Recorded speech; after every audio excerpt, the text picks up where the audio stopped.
What's up, guys? I thought we would start off with this real quick. First of all, what's up, guys? Welcome to the stream. Yeah. All right.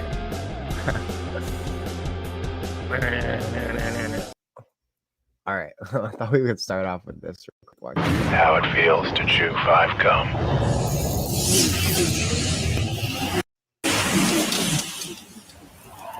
Remember these commercials? Pepperminted cools as you chew. Discovery begins now at survivalcode.com. What's up, Leaves? What's up, Jason? What's up? What's up? What's up? Smoothly when you know the right steps. What's going on, guys? With Asana, you can coordinate. You guys remember tasks these 5 across gum teams commercials? and stay on track, so your team can spend more time celebrating wins. Try it for free at asana.com. How it feels to chew 5 gum.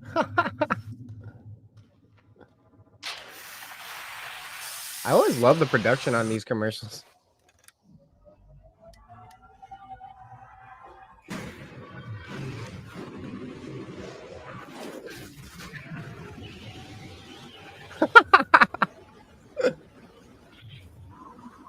Yeah, 5 have a massive special effect budget. I love these Stimulate commercials. your senses. They really make you want to buy their products, didn't they? Pretty much selling. It's like selling some of the stuff we're about to be talking about. That's why I wanted to show this, because the people who make these ads are smart. They're tapped into the same zeitgeist we're going to be talking about earlier, and this is just one of the examples of like how drug culture, acid culture has influenced popular culture.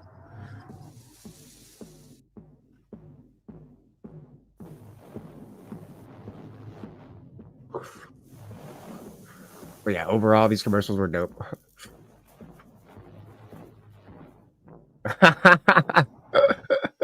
Right, Leaves?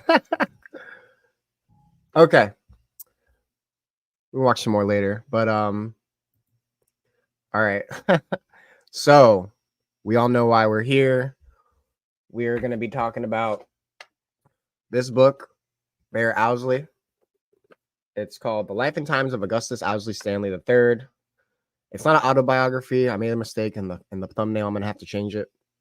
It's a biography of this man who was the chemist and the sound engineer for the Grateful.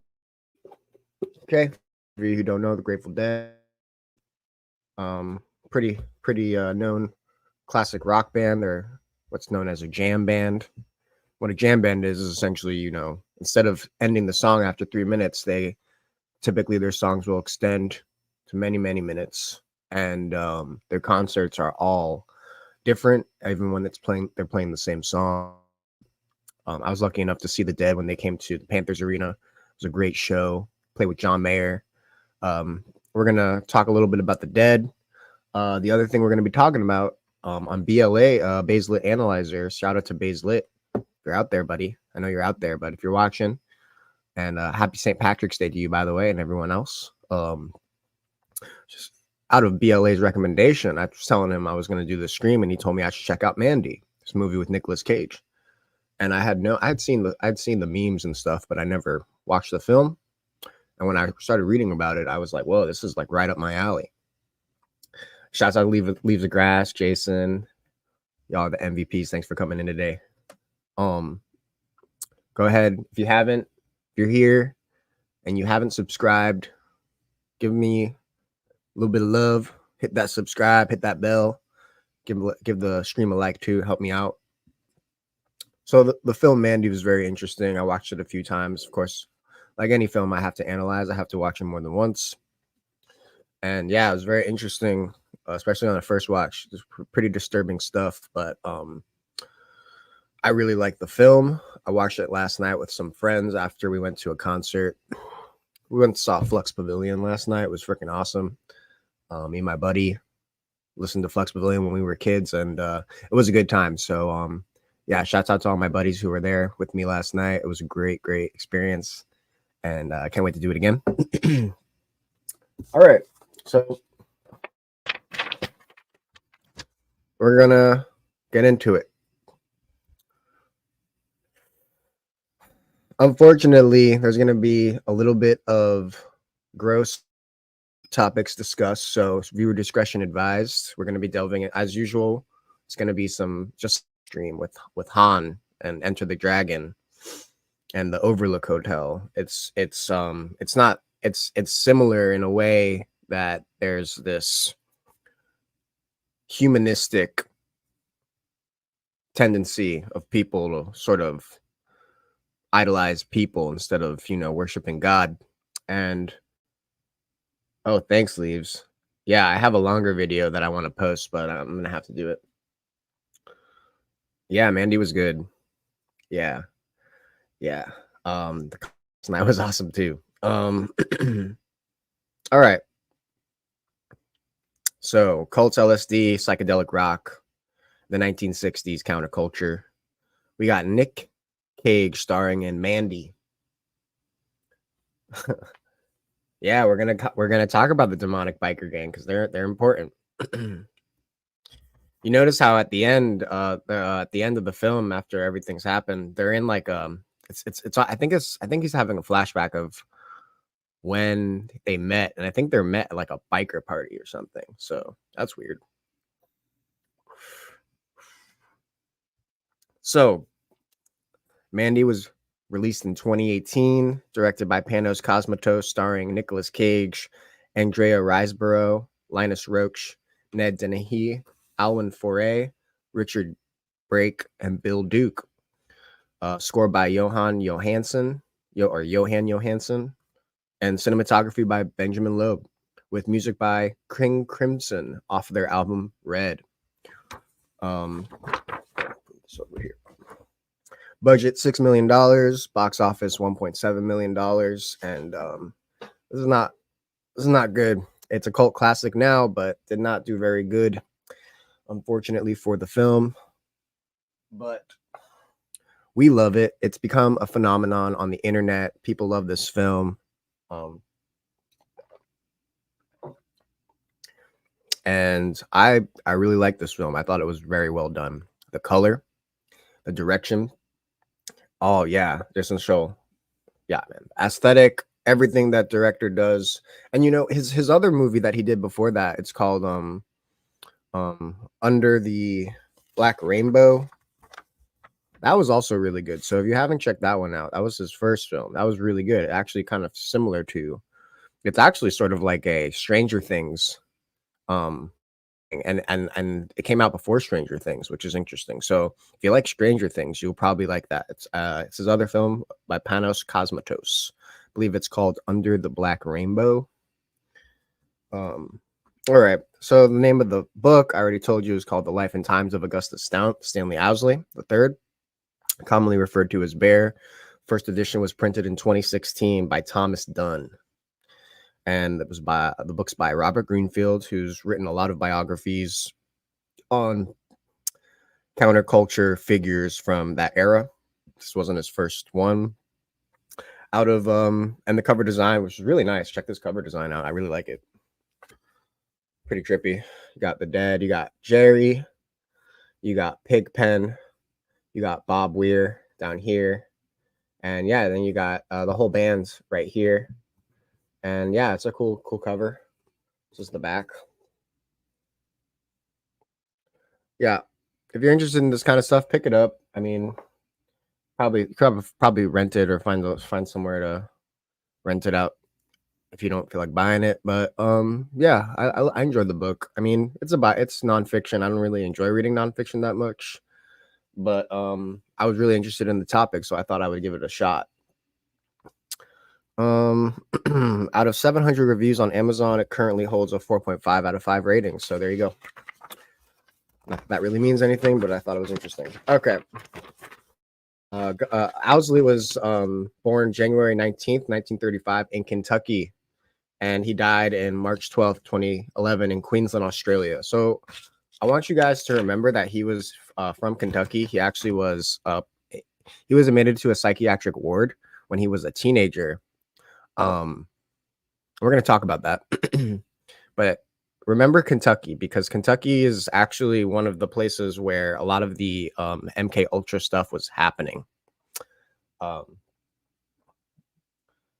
Cheers to all y'all out there.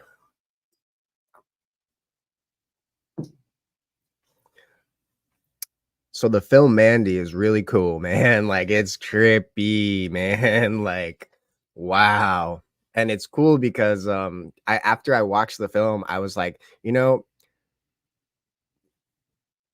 me just say this. I saw Once Upon a Time in Hollywood and by Quentin Tarantino, and the first time I saw it, I didn't really like it. And the reason was because I didn't understand anything about the history of the Manson family and all that. After getting turned on to all that, I am doing a whole bunch of deep diving of my own on YouTube and other sources. Mostly YouTube, I'm a YouTube junkie, okay? Everything I do is on YouTube. I read books, of course, but I love YouTube. Love listening to people talk about stuff. I don't know why. I'm obsessed. And when I saw Once Upon a Time in Hollywood the first time, I didn't like it.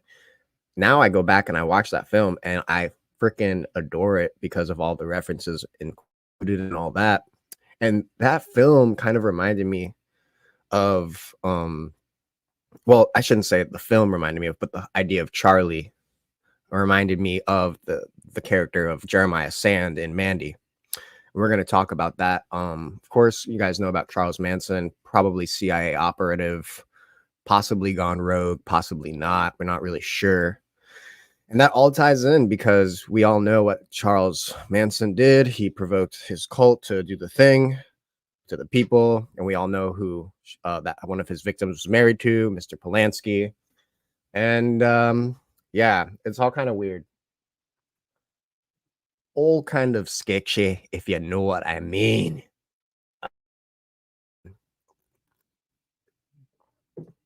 Yeah, and it's cool because in the deleted scenes of Once Upon a Time in Hollywood, he does his little like you're saying, he does his little dance. What does he call it? The force field thing. It's funny. So the film Mandy opens up with this poem. Okay, and the poem is this. It says, "When I die, bury me deep, lay 2 speakers at my feet, wrap some headphones around my head, and rock and roll me when I'm dead." And apparently that's supposedly attributed to a not good guy, I'll just say. Yeah, it is beautiful, but the person it's attributed to is not. And I'm not gonna really talk about that right now. Thanks for popping in, Mela. I really appreciate your love, and thanks. It's good to see you. And yeah, please come back and check it out later. Shouts out to Mela. Shouts out to Jason. Shouts out to Leaves. It's a beautiful poem. Now, I was looking on the internet, and there seems to be some type of on the Reddits about where this, like, actually how the poem is composed. Additionally to the person who said it first, nobody's really sure, but apparently this is what somebody said before they put him on the shock chair. Electricity, like in Twin Peaks.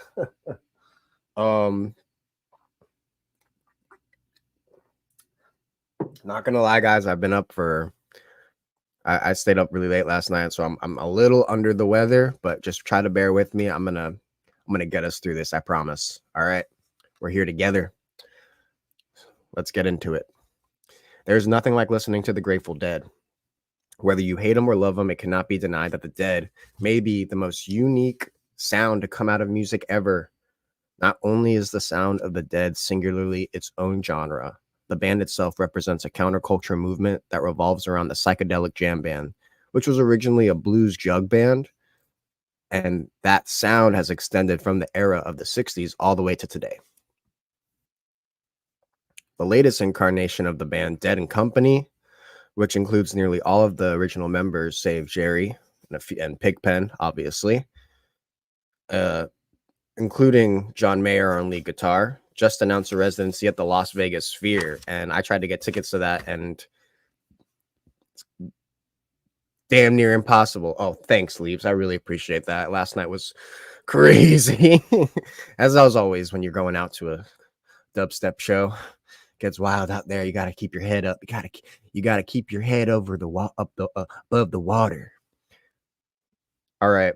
So I was upset because I couldn't get tickets to the Sphere. I was gonna go with my buddies. They had a show planned. They had a show planned on my birthday. It was gonna be perfect, but damn, those tickets, man, sold out so quick. I already saw the Dead play, of course, and it was awesome. And to my big brother out there, I know you're watching. I love you, dude. Thank you for giving me that experience, man. Like, you're my big bro forever. The film Mandy, similarly, is really like no other film I've ever seen. If I had to, I could label the director Panos Cosmatos as a spiritual successor to the likes of Dario Argento, John Carpenter, and David Lynch. But I don't think that would be correct. I suggest that to do so would be a disservice to the unique vision that Cosmatos presents in the film Mandy. His ability to direct the narrative through little more than facial expressions, color, and body language is magnificent. And often things like that are missing in big Hollywood flicks nowadays. And, when we see good stuff, we have to appreciate it. I mean, it doesn't matter how much money it made. It obviously didn't get the boost that it needed.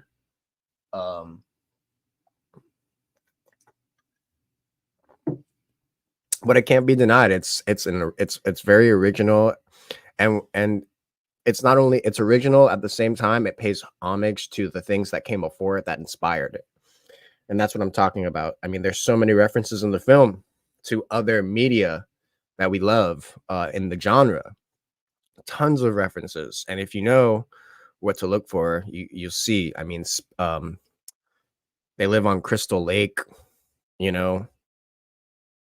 There's a ton of stuff. Okay, so his other film is called Beyond the Black Rainbow, not Under the Black Rainbow. So don't search Under the Black Rainbow. Look Beyond the Black Rainbow. If you liked Mandy, you'll like this. I really appreciate Cosmatos's holding of long shots, specifically of characters' faces. It seems that every time a character is speaking, we're looking at them almost directly. And that's good because it gives the audience a sense that the character is talking to them, not the character who's listening on the film. And that's powerful, the person on screen talking. You don't see that. The person on screen talking directly to the audience, breaking that fourth wall, that's kind of a faux pas. But if you can do it stylistically, and this is the thing, talk about people like Cormac McCarthy. I mean, I remember when I heard about Cormac McCarthy when I was in high school. One of my teachers was like, yeah, eventually you can get to the point where you don't even need to use quotation marks. What do you mean? And then my teacher was like, one of the best authors in the world doesn't use quotation marks, and he doesn't even use punctuation most of the time. And I was like, how can he do that? And it's because if you break the rules artistically, you're looked at like you're a god. Yeah, the long lingering scenes that's supposed to make you feel uncomfortable. Exactly. That's why Cosmatos is, because it's supposed to be an uncomfortable film, especially the third act. Third act is very, very unsettling. The film tells the story of Mandy and her husband or partner, I guess they're husband and wife. It begins as a seemingly harmless love story between what appears to be two middle-aging people set in 1980s America in this nice, really dense wood setting. I love their house. I mean, I want to live in that house that they have. Man, I could just see myself living in that place. It's so cool. Oh, by the way, check out my Dead shit. You like that? I got my tattoo too. Probably already saw that. All right. So this film starting off seemingly as like a love story between two really cool people who are like truly in love, sort of like Wild at Heart, with another Nicolas Cage film. You know, in that film, Nicolas Cage and Laura Dern are in love, and same thing in this film, but things go a little bit differently than Wild at Heart. Unfortunately, still a redemption at the end, but Mandy, it's sweet and sour. So it quickly evolves into this psychedelic nightmare, and I only know of one creator who could come up with something like what we see with the Biker Gang, and that's Clive Barker of Hellraiser, which I'm not really a fan of, but I appreciate it for its cultural relevance. I guess it's impacted a lot of people, and you have to understand that if you want to understand things like Mandy, which is you know the biker gangs are pretty much Pinhead and his crew. Yeah, total Cenobite vibes. And we know we find out that the reason why they're like that is because they've taken this bad dose, this tainted dose from this chemist who dosed them on purpose, bad stuff, because I guess he didn't like them. And that's kind of similar to how Owsley first reacted to the Hells Angels, because the Hells Angels and the Grateful Dead were partners. The Hells Angels were pretty much at one point hanging out with the dead all the time, and Owsley, the chemist, did not get along with pretty much any of them except for maybe one. And he was this short, like intelligent, sort of like a college whiz kid, and he liked dropping acid, and all these bikers just like drinking, and he hated alcohol. So in the film Mandy, the story goes that this chemist didn't like the bikers, so he served them up this batch, and it doesn't make you feel good, it makes you feel bad. If you ever heard about getting a bad trip, if you guys ever see the Dewey Cox story, if you haven't seen that movie, you gotta go see Dewey Cox. You don't want any of this. You don't want any of this shit. Sorry, folks. Movie's great. So with the help of the biker gang, inspired by the the Cenobites of Hellraiser, they incapacitate Red, and the cult, which is called the Children of the New Dawn, invade Red's house and proceed to, take over the house. They bind and gag Mandy. They wrap Nicolas Cage up in barbed wire so he can't get out without seriously injuring himself. Yeah, Walk Hard is great. So this is the first really messed up part of the film, I would say. So they feed her a particularly strong, and I guess it's the tainted batch that they gave the bikers. I mean, we can only assume that that's what they're giving her.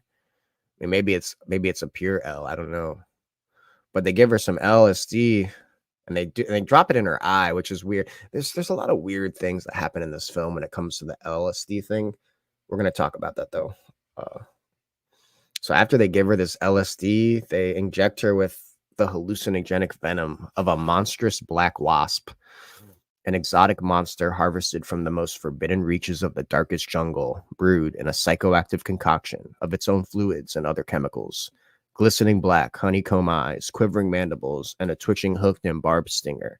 And I took that from the script. So once she succumbs to the influence of the drugs, the cult members lead her to their bedroom because they're in Mandy and Red's house, and the core members of the cult surround the leader. His name is Jeremiah Sand. They surround him like he's Jesus, or sort of like if you guys ever saw the documentary on HBO called Mother God about Amy, I think her name is Amy Carlson. Very disturbing example of where humanism can take someone. It's if you haven't seen that film, viewer discretion advised. It's called Mother God. Very, very disturbing stuff. It shows the dangers of this pseudo spirituality that we see on the streets nowadays. You got to be careful when you're out there, because people say stuff, and some of it sticks with you, and you have to be able to sift through the soil to find the gold.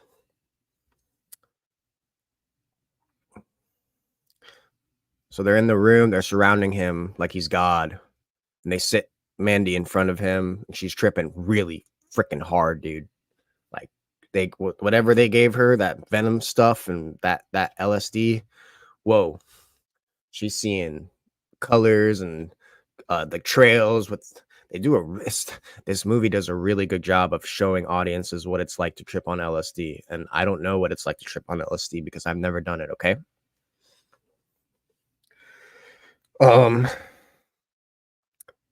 So he starts talking to her, talking about how he's God and how, you know, he's gentle and that she should feel lucky to be with her, to be with him, I should say.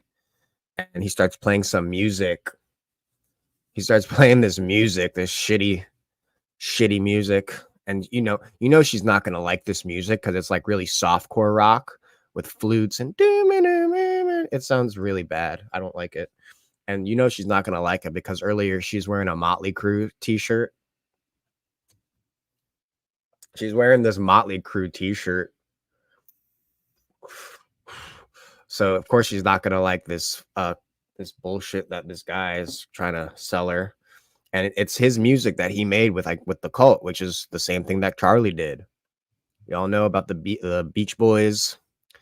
Charlie, look at your game, girl.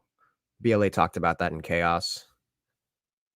I have not read that. Watched the interviews that the author did. I'm gonna read that book eventually. So he plays her his music like a freaking like SoundCloud DJ. And this actor does a good job of making you hate him. The guy who does the Jeremiah Sand role, and he is very, very convincing. As there's my favorite line, one of my favorite lines in the movie is he's like, I need her. I feel naked without her. Get me Brother Swan. I need to talk to him. And then the old cult member who's in love with him, obsessed with him, it's like, oh, okay, Jeremiah. And then he grabs her arm and he's like, get me Brother Swan. And I'm like, bro, why? Chill the fuck out, bro. Oh my God. It's pretty scary. Like, oh, you live in Oregon. Cool. Yeah. I'm jealous. I wish I lived in a place where the Dead toured more. Yeah, if you have the ability to go see a Dead concert, it's unlike anything you've ever experienced. Just be careful. I'll say. Don't let people touch you. Like like stay away from people who look like they're sketchy. That's all I'm trying to say. There's some sketchy people out there, okay, my friends? Don't do anything your boy wouldn't do. So he's playing her his shitty, trashy music. And she starts laughing at him because she's like, did you make this? And he's like, yeah. He's like, yeah. And then he's naked. He's, he's in the NUDE, and she's laughing at him, and then everyone the mood and the room changes, and he's not peaceful anymore. He's angry, because he's not God. He's Satan.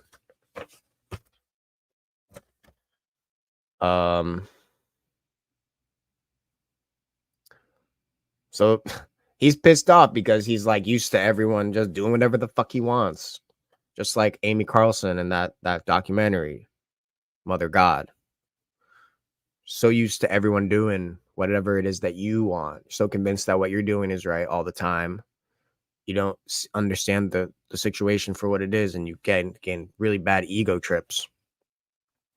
So this is a disturbing part of the film right here. I'm not going to say what happens, but they get rid of her. They get rid of Mandy because she's insulted him. Okay. It's really fucked up. I'm not going to tell you how it's done, but it's really, really bad. It does hold some relevance, actually, how it's done. So I'll just say, they lit a match. Yeah, it is almost like he's possessed, Bobby. He's possessed by his ego, just like Han in Enter the Dragon, just like Jack in The Shining.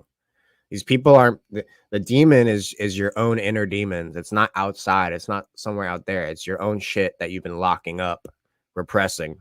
That's what the demons are.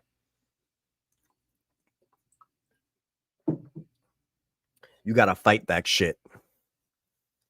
Like Nicolas Cage does. Nicolas Cage goes on an absolute dope, one of the best rampage slashing. And it's so awesome because it's a slasher film, but you root for the slasher because you want him to take out these assholes. Excuse me. They get rid of her. The cult leaves him. He gets out. First, they stab him with this. I'm going to get into that. And they leave. Somehow Red gets out. And he goes and finds his friend, mentor, Carruthers, played by Bill Duke from Predator. Everyone knows Bill Duke from Predator. The guy who was dry shaven to calm himself down. Love Predator.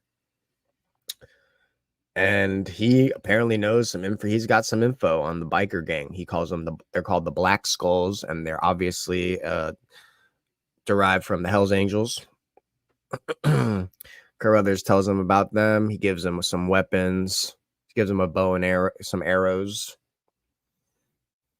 And he tells him that the biker gang from Barkerville became demonically warped because they ingested a bad batch of LSD.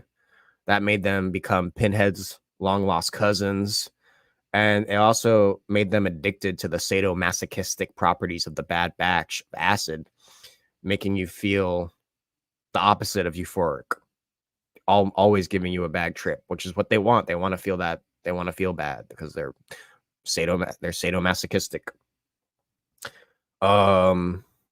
After he kills all of them, as Nicolas Cage goes and murks all of them, Red travels to a radio tower that he sees in a hallucination, and he visits this chemist who's just called the Chemist, played by Richard Brake, who played one of the characters in Batman Begins, the guy who killed Bruce Wayne's parents in that film. That's the guy who plays the Chemist. Does a really good job. I like that actor, especially in this film. Pretty convincing as this warped dude.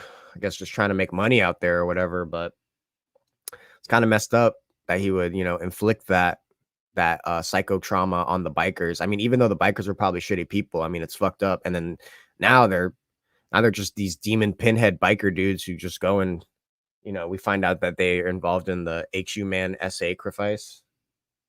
So that's not good, right?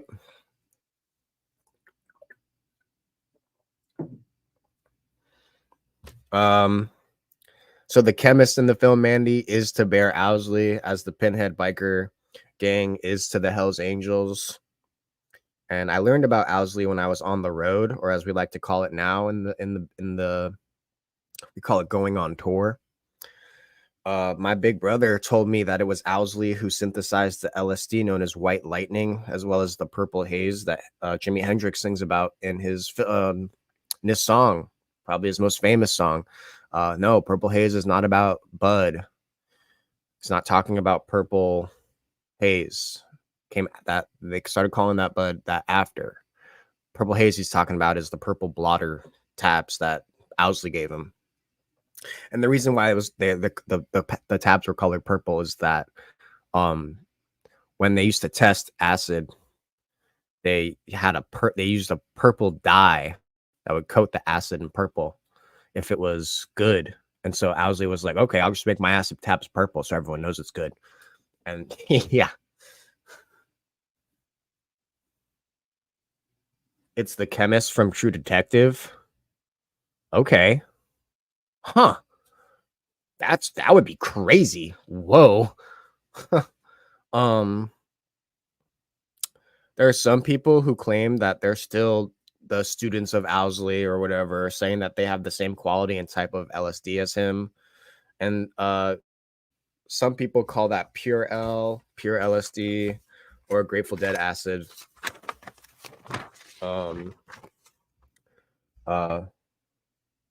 Someone told me that Owsley made the. I also found out later on that Owsley made the Steal Your Face logo, which, if you don't know, I'm gonna show you guys what the Steal Your Face logo looks like.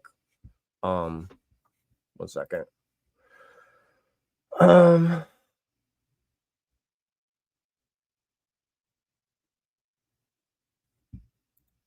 Here it is.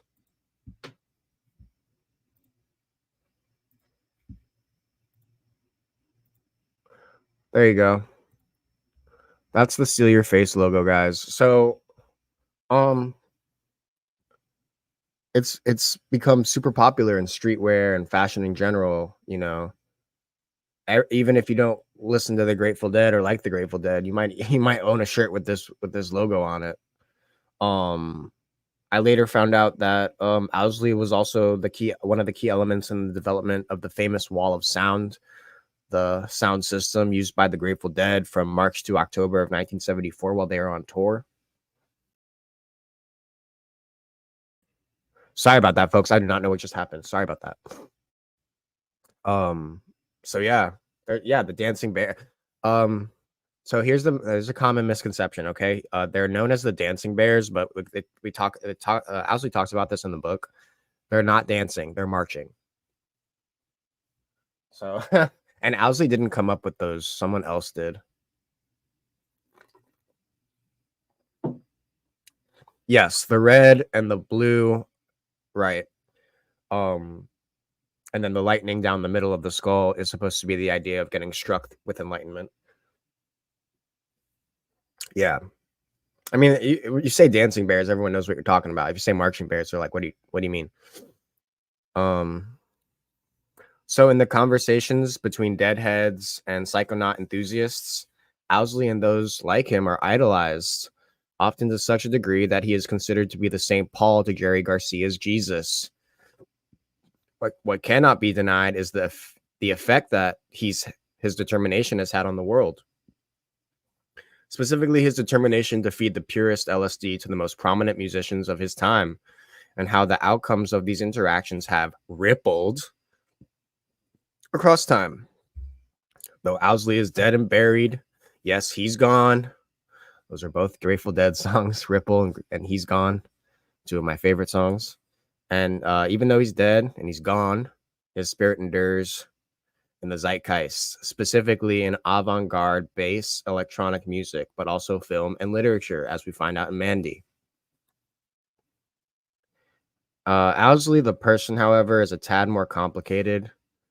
We find out in the book he's a little bit of a nonce, and somehow he's in trouble, and he always gets out of every situation. And the reason why that is because his grandfather was A.O. Stanley, governor of Kentucky, famous champion against prohibition.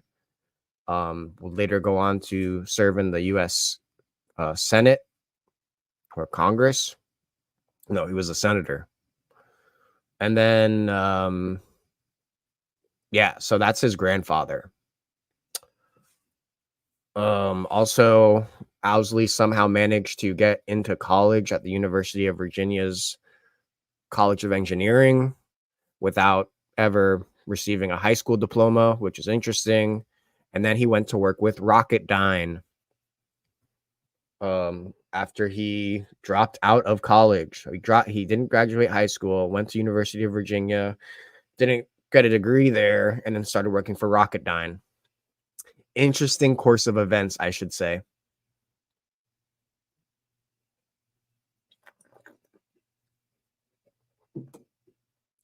And then when he was a kid, I told you before that he was admitted into a psychiatric ward for a period of time.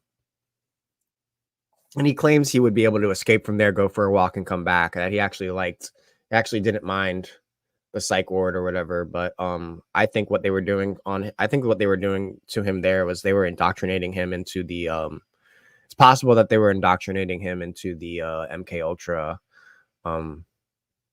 You know, I mean, they could have even been teaching him how to lay acid at that point, or I don't know. That's just speculation. But there was definitely some weird stuff going on in that psych ward for sure. And his tendencies as a person were also very strange. He's like a carnivore. Made all of the Grateful Dead members at one point only eat meat, eggs, and milk. I mean, he's just a weird dude. He's sort of into hermetics.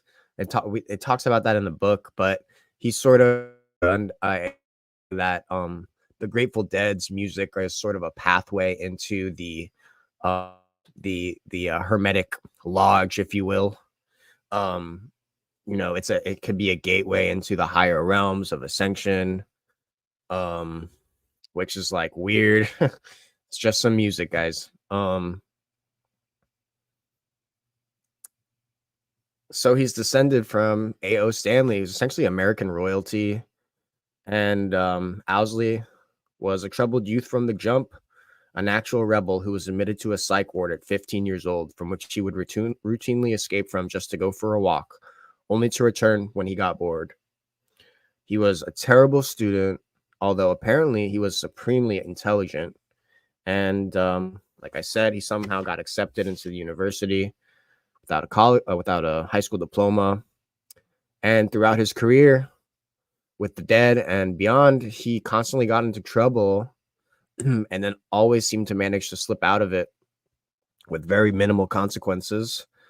The rumors were circulating around the scene that he was actually an informant for the feds, which could be true. I mean, who's to say that he wasn't? Like, knowing what we know now about MK Ultra, Midnight Climax, Paperclip, and the whole operation to get the resistance to the Vietnam War, that movement that was growing, to kind of quell that. So, I mean, the idea is that they introduced LSD to the masses so that people would just be too trippy to resist anything, which is stupid because it turns LSD turns people on, or that's what some people say. And like what I mean by that is it's supposed to like be enlightening or whatever. So now we know all that stuff, so we can examine the Owsley story in a new light. The release of Mandy equips audiences with the knowledge of the dangers of a pseudo-spiritual style of cult. And the dangers of those types of cults are humanism, paganism, human sacrifice, disregard for mental and physical health, mistreatment of women and children in general, as well as the promotion of extremism and violence, as is the case with groups like the Weather Underground and the Hells Angels, who are sort of linked in with Owsley and his like group of chemists that all sort of worked together and helped each other out back in the day.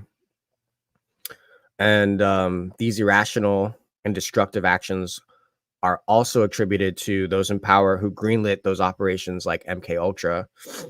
And thanks to Tom O'Neill, who wrote Chaos, and Annie Jacobson, who wrote Operation Paperclip, we now know a lot more than we did before. Now, was Owsley part of the CIA operation commonly known as MK Ultra, or perhaps was he in some sort of subset or offset of that program? I mean, we can speculate because we don't have any official documents to prove that, but we're going to try to fulfill this as well as my thesis, which is that both works offer audiences a glimpse into the strange and often idolized past of American subculture through themes including acid culture, the dangers of humanism, specifically cults like Manson, Mother God, Rainbow Family, Source Family, Yogi Bhajan, and Osho, which are just a few, also, as well as the influence of drugs and music on the zeitgeist. Every year, Deadheads, hippies, and acid enthusiasts toured their respective musical acts, and April 19th, they celebrate this thing called Bicycle Day. It's not the day that LSD was first synthesized, as some people think, but it's the holiday, quote unquote, that commemorates the trip that Albert Hoffman, the first synthesizer of LSD, took on a bike ride while under the influence of LSD. And Albert Hoffman actually tried some of Bear's acid, and he said it was much better than his. So that's pretty funny. Even still today, there are young men and women still looking for a miracle, i.e., a free ticket to a Dead show, which I got. I got my miracle. And others, however, worship the substance of LSD and treat it as a holy sacrament. I mean, I don't know if you guys know, but some of the ancient chalices found in early Christian worship sites, they contain very interesting chemicals on the rims and inside the cups. I believe they found ergot. I believe they found some sort of psilocybin, I believe. And the idea possibly that these substances were originally used as sacraments, which I don't know if it's true or not, but I mean, it's interesting to learn about that stuff. And what is consumed in the process of tripping is an actual organism, which is a fungus, ergot, that influences our perception, and some say opens up the doors themselves completely. Shout out to Jim Morrison. Shout out to Aldous Huxley. Studies done on participants who were under the influence of psilocybin-containing mushrooms show that brain activity is greatly expanded when under the influence of such fungi, sort of similar to how brain activity increases when you use meditation. So if you want to experience these sensations without consuming the drugs, which this is what you should do. You shouldn't consume drugs. You should try meditation or yoga or some sort of spiritual practice. It might, with the right guidance, you could achieve such states. But you have to be careful, which is what we're going to find out.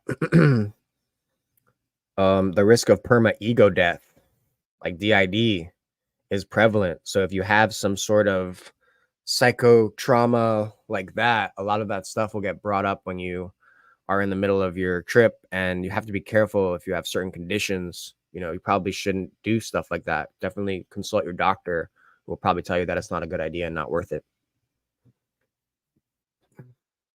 Some say that, well, there's this common superstition that one who ingests the drug to simply get high or trippy will either fall into a bad trip or simply not feel any effect from the trip at all.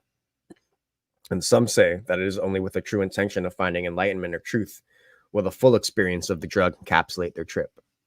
Whether true or not, this thought process has become prevalent in the culture of psychonauts. In Mandy, as well as in the life of Owsley, as told in Greenfield's biography, we find a set of characters who are taking trips into their subconscious mind. Clearly, Cosmatos took a page out of many different creators' books to create a sort of pastiche of a lot of what's obviously his favorite horror slasher stuff. But he's presenting all of those elements within the veneer of a hallucinogenic trip, which is what this film is. And so the leader, whose name's Jeremiah Sand, delves deeper and deeper into his own megalomania when confronted with the rejection by Mandy when he presents himself as a sexual object to her. His response to that rejection is to cut himself off from all those people around him, including his cult members. He says, "Don't look at me. There's nothing that you can do." He's constantly berating everyone. This thought process ultimately leads him to cut off the ones who do not recognize his faux divinity, specifically Mandy. And Mandy might be the most mysterious character within the film, because we see so little of her throughout the runtime of the film. And so we have to sort of piece together the clues given to us by the filmmaker to be able to fully comprehend her character's thesis. And the first image we get of Mandy is a double exposed shot of her smoking some substance from a Gandalf pipe. And as she draws these mythical creations, and she's obviously into horror and sci-fi, and they're watching this like really weird old cheesy sci-fi flick. and she's reading this like Stephen King-esque book when she's at work. Most artists are acquainted with good and evil, light and dark, and so she's an artist, and she has a scar on her left eye, which symbolizes she has a true sight because she has seen that which has scarred her. She's fully aware of the dangers of the ego.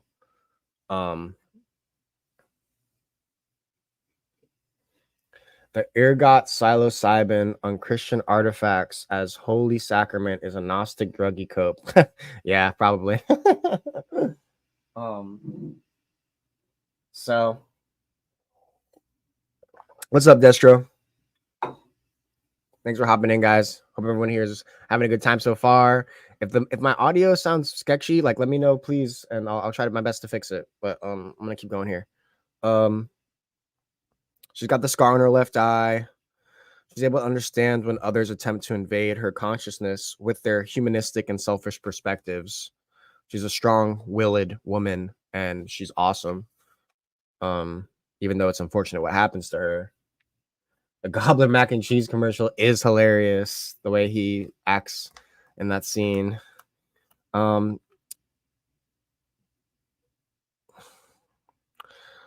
So she's able to understand when others attempt to invade her consciousness. And this is the reason why when we're looking at her and Jeremiah talking, their faces blend together. Did you notice that? Did you notice that their faces blend together in a double exposed shot?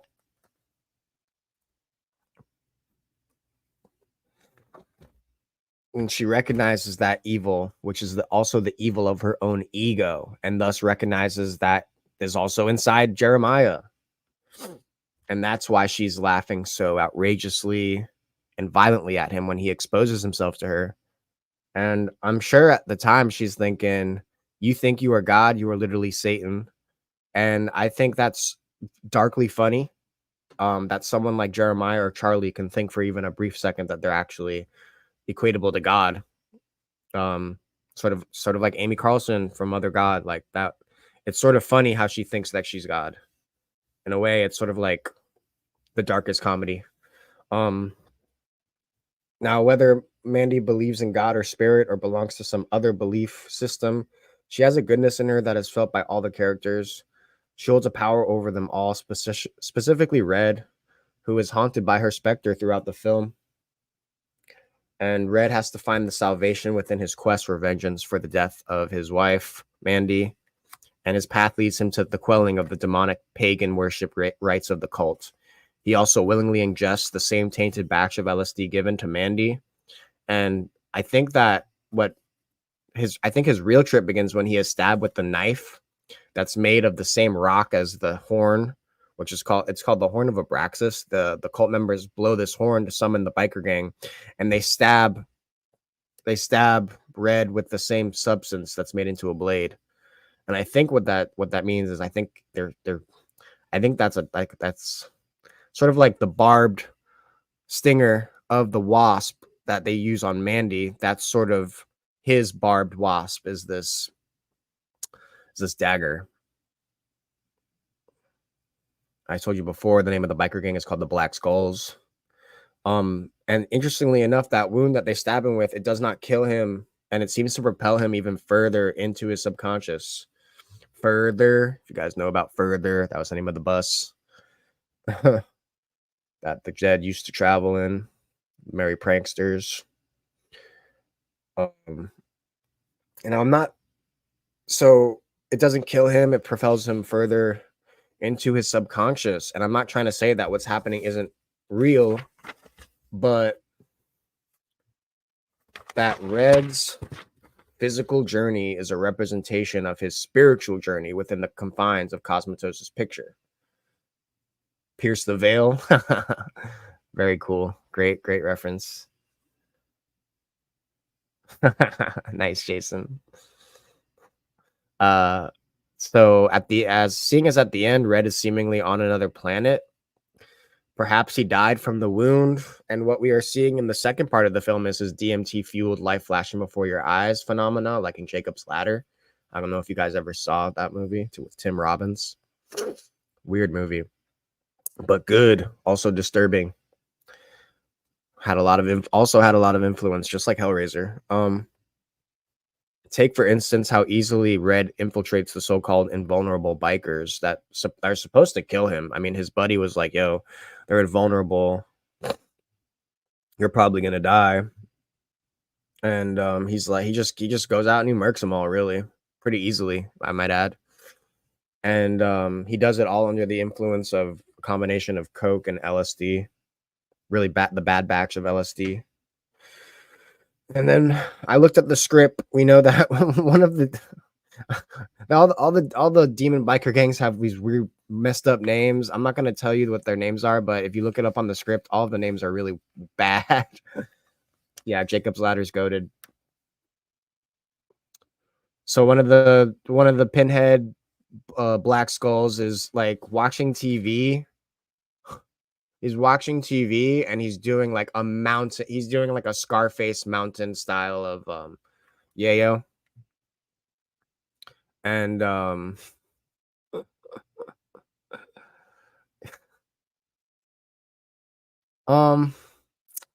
then he takes that special batch of the LSD, takes a hefty bump, and then and he has a hallucination. He sees this clock, he sees a radio tower, and he follows his hallucination to the radio tower where he meets the chemist. And I would say that if you combine like coke and LSD like that, you might experience these visions as well, so don't do it. The bad combo. And I do want to tell you guys right now, quick break. If you're watching this and you're having issues with drugs or alcohol or depression or anything like that, talk to somebody about it. Try to get some help. And the world can be a beautiful place. It could be disturbing, but we can always find peace with God and some higher power. Okay. Obviously, Red is already in this hellish landscape, this wasteland of purity. There's no purity left in this world after Mandy's gone. She was a symbol of purity. And now that she's gone, he doesn't really have anything left. That's his. She was his other half. And so when she's gone, he has nothing left. The world becomes a very sad and depressing place. And hold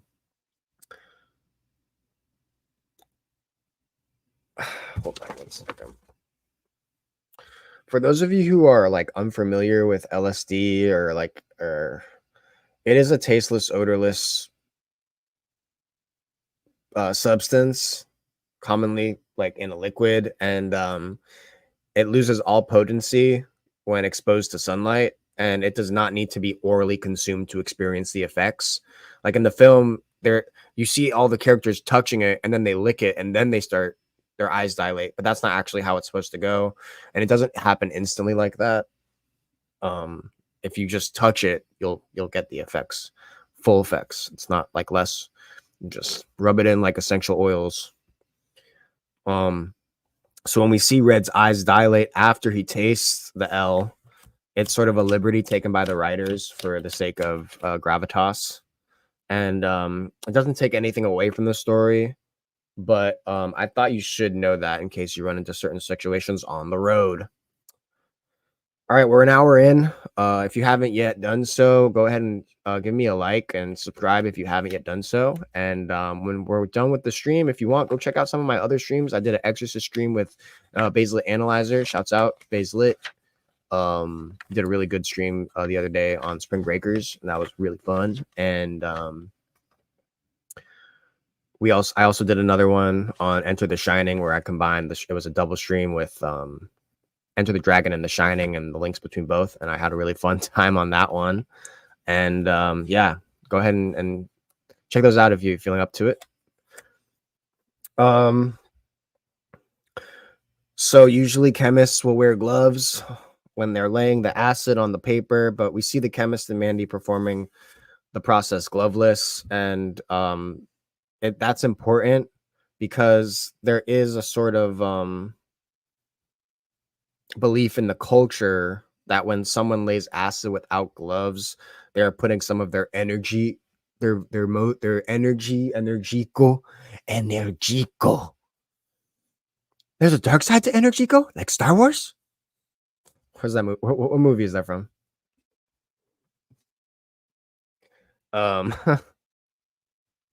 We're gonna party all night long. Oh yeah.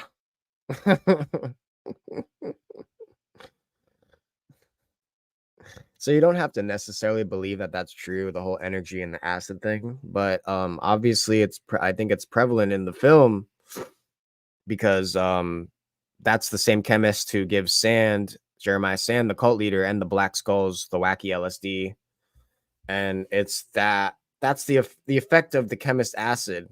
If that's what it is, if that's what it does to people, what does that say about him? All right. So that was a pretty quick deep dive into the film and the book. I just want to we're going to gloss through the book pretty quickly. I don't want the stream to go on for too long because, like I said, I had a pretty long night last night. So I'm not feeling at 100% right now, but I made you guys a promise I was going to do this. And I when I make a promise, I keep it. And I'm trying to get this algorithm working for me. So go ahead and, follow me on Instagram, at Darth, DARTH .MODUH I'm on Instagram. That's where I do my announcements for my new videos. Okay.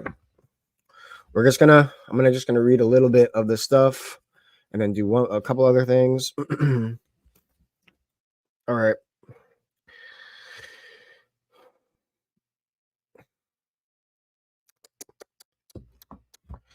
All right. I bookmarked this one. Okay. I'm gonna start reading this chapter. Okay. In what would eventually, it's chapter 6 of the book. This book. Chapter 6, called Pranksters and Angels. In what would eventually come to be recognized as an iconic evening in the formation of the counterculture in America, the Hells Angels turned up in force on August 7th, 1965, to party with Ken Kesey and the Merry Pranksters at Kesey's sprawling wood frame house in La Honda. Hunter Thompson, who had already written about the motorcycle gang for The Nation magazine and was then researching his forthcoming book about them, was there. So too were Richard Alpert, commonly known as Ram Dass. If you read Be Here Now, that's who Richard Alpert is, as well as Allen Ginsberg, who would later write a short elegiac poem about the event. I'm just skimming. Because of Kesey's utter fearlessness and incredible personal charisma, as well as the huge amount of beer and LSD that the pranksters had laid out for the event, the wildly out-of-control party, which included a gangbang that both Hunter Thompson and Tom Wolfe later described in great detail, was a roaring success. The event was also seen as proof that acid was so powerful an elixir that it could transform even the most fearsome band of outlaws imaginable into relatively peaceful human beings. Freaking weird, bro. Blah. Ugh.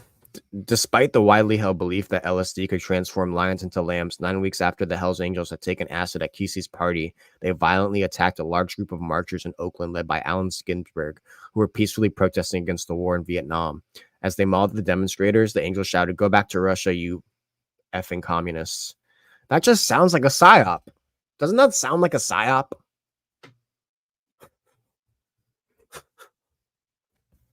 That's crazy. So not surprisingly, Owsley never bonded with Kesey or the pranksters, whom he considered to be a bunch of people who were goofing off and getting high on acid once a week and playing around with what it did to their heads. There was a lot of pretension, and it was almost impossible to get Kesey to listen to anybody and understand or accept what they had to say. Ken Kesey is sort of like this Jeremiah Sand figure too.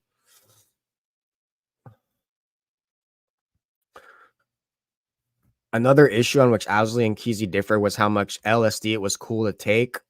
Owsley was said that it was 250 micrograms was pretty strong, and that's the original dose that Albert Hoffman was supposedly taking. And then I guess Kesey and the Merry Pranksters like to do like 400 hit tabs. You have a statue of Ken Kesey? Wow.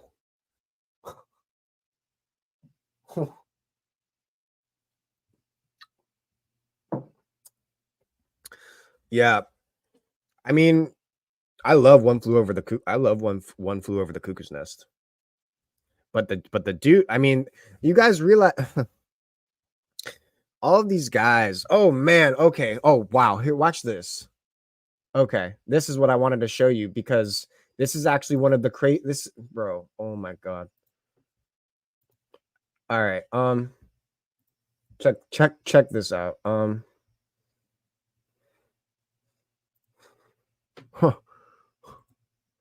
All right. So you see at the top, look at the top. That's Haight Ashbury. That's where the dead. This is where the dead. Oh shit. This is where the dead lived. Okay. This is where the Summer of Love happened. All right. 46 minutes south by southeast is Menlo Park. Menlo Park. This is where the clinic was. This is the clinic where Charlie went to get this is the clinic that Charlie went to take his girls. Okay. Look how close they are to each other. All of this stuff was happening in the same area. And then Spawn Movie Ranch. Little bit farther out. But if you had the inclination, now let's look at where is the Hollywood sign?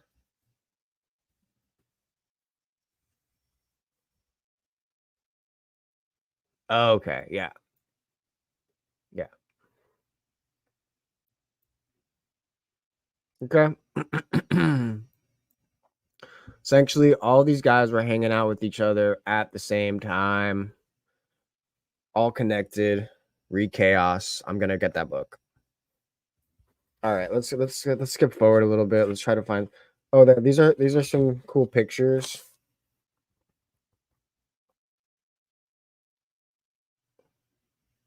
I guess that's Owsley right there on the inseam. There's Jerry.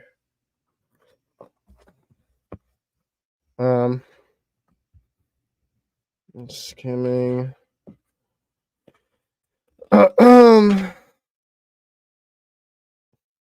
He said Timothy Leary might be the king in this chess game, but when nobody realizes that I'm the rogue queen. It's a quote from apparently that's a quote from Owsley.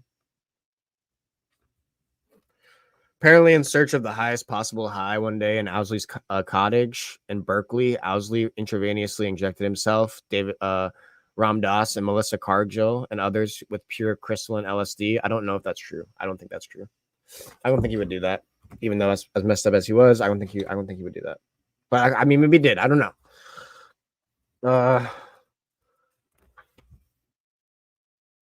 Yeah. I can't wait to get into Chaos. Egon. Okay. Owsley got busted. The most serious consequence of which was they found a safe deposit key. This is all weird. Let's see. Okay, after they had first synthesized LSD in Los Angeles in 1965, Owsley and Melissa Cargill had returned to Berkeley with 800,000 doses of high-quality acid, although Bear always insisted that he had given half of it away. Selling 400,000 doses on the street at an average price of $3 a dose would have earned him $1.2 million, which would today be the equivalent of more than $9 million. Despite having been busted, Owsley had still not been convicted of any drug-related crime, and so seemed to those in the counterculture to truly be beyond the law, which he was. Of course, he was a plant. Of course, this guy was he was bred for this. Okay. Owsley was definitely. There's no doubt he was in with all of them. I mean, he says him and Leary and all of them didn't get along, but I don't believe it, man. It doesn't. That dog don't hunt. That dog don't hunt. Let me see. When the cops came to bust him, all the acid was gone because he took it.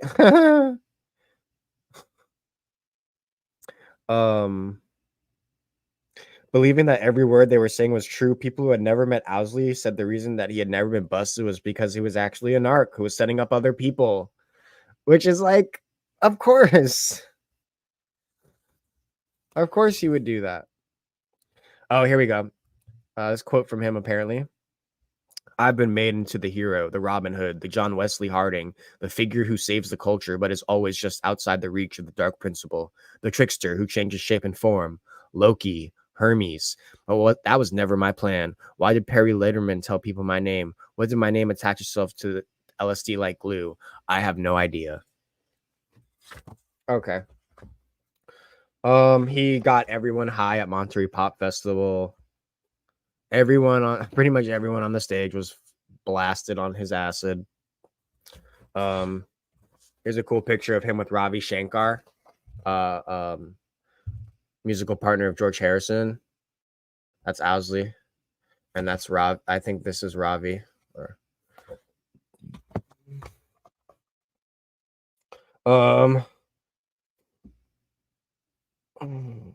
He was friends with a lead singer with the Mamas and the Papas, Cass Elliot, Mama Cass, who apparently my dad used to hang out with back in the day when she was living in Philadelphia. Apparently my dad hung out with her a lot, so that's pretty cool. All right, we're gonna wind it down. I do want to take a look at one more thing before we go. I hope I hit all the points I tried to hit. I do want to show you guys Owsley's website. That was pretty interesting. Check this out. He's got some interesting art. Pretty talented sculptor, I should say. Let's look at some of his his castings. Yeah, check this stuff out.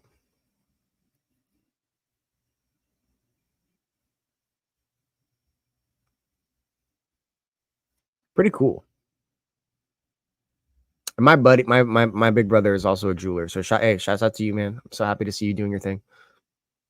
But yeah, man, it's pretty interesting stuff. Let's look at his enamels. Yeah, look, it's cool.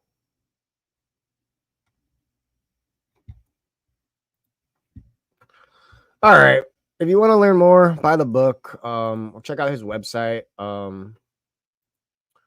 This was a really fun stream for me. Like I said before, I'm pretty under the weather right now. Last night was wild, but I'm gonna recuperate. I don't have to go to work for a couple days. I told you guys I was gonna do this stream, and so I'm here and I'm doing it. And I love you guys. Shout out to Leaves of Grass. Shout out to Jason. Shout out to Mella. Shout out to Destro. Shout out to my grandma. Shout out to my sister. Shout out to Baselit Analyzer. We're gonna be doing a stream in a couple of months together. We're working that out right now, so stay tuned for that, y'all. And last thing I'll say is I did a stream the other night where I played Undertale, and at the end I sort of did a little bit of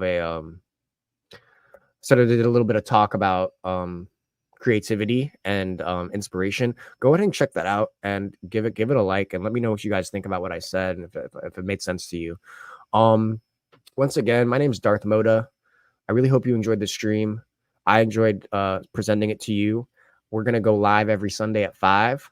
So if you haven't yet done so, give me a subscription, subscribe to my channel, hit that bell so you get notified when I'm going live, and also follow me on Instagram at Darth DARTH .Moda MODUH. I make announcements. I post stuff all the time. I post all the concerts and stuff I go to. So last thing I'll do is I want to leave you guys with some music recommendations. Go check out the the latest. I think it's the 2019 remaster of the Pink Floyd's Dark Side of the Moon. Dude, I listened to that album yesterday while I was at work. Wow. And then after you're done with that, go listen to Wish You Were Here, the next album. Oh my god. Thanks, Grandma. By the way, my grandma's a published poet. So check her out. That's her right there. Barbara Nightingale. She's a really awesome poet. I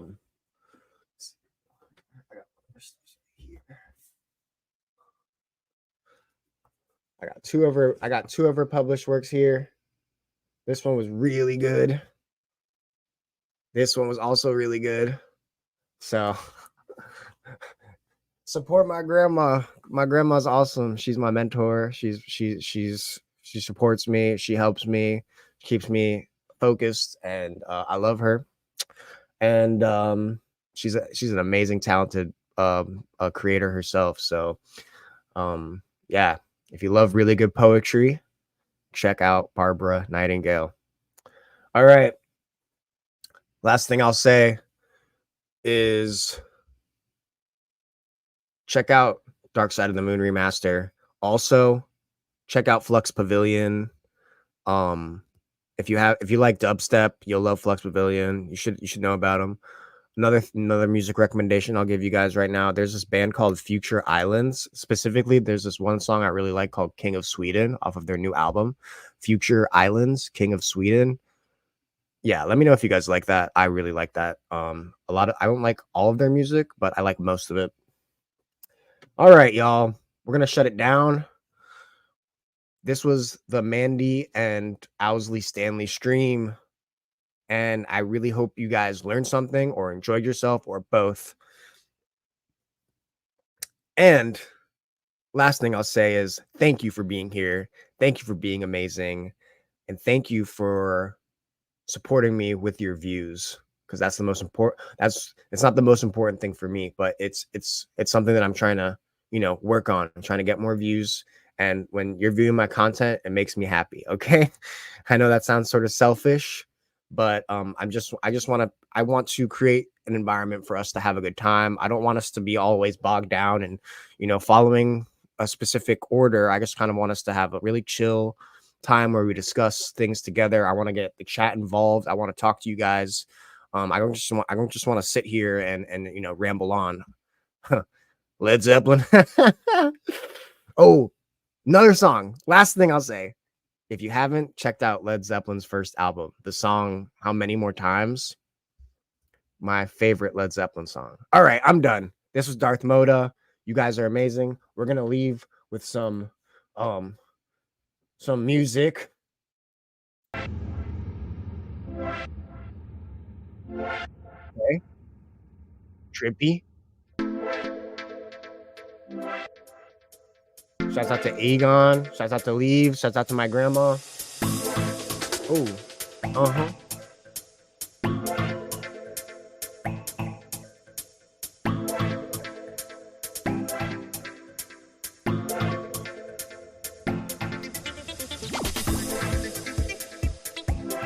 Woo.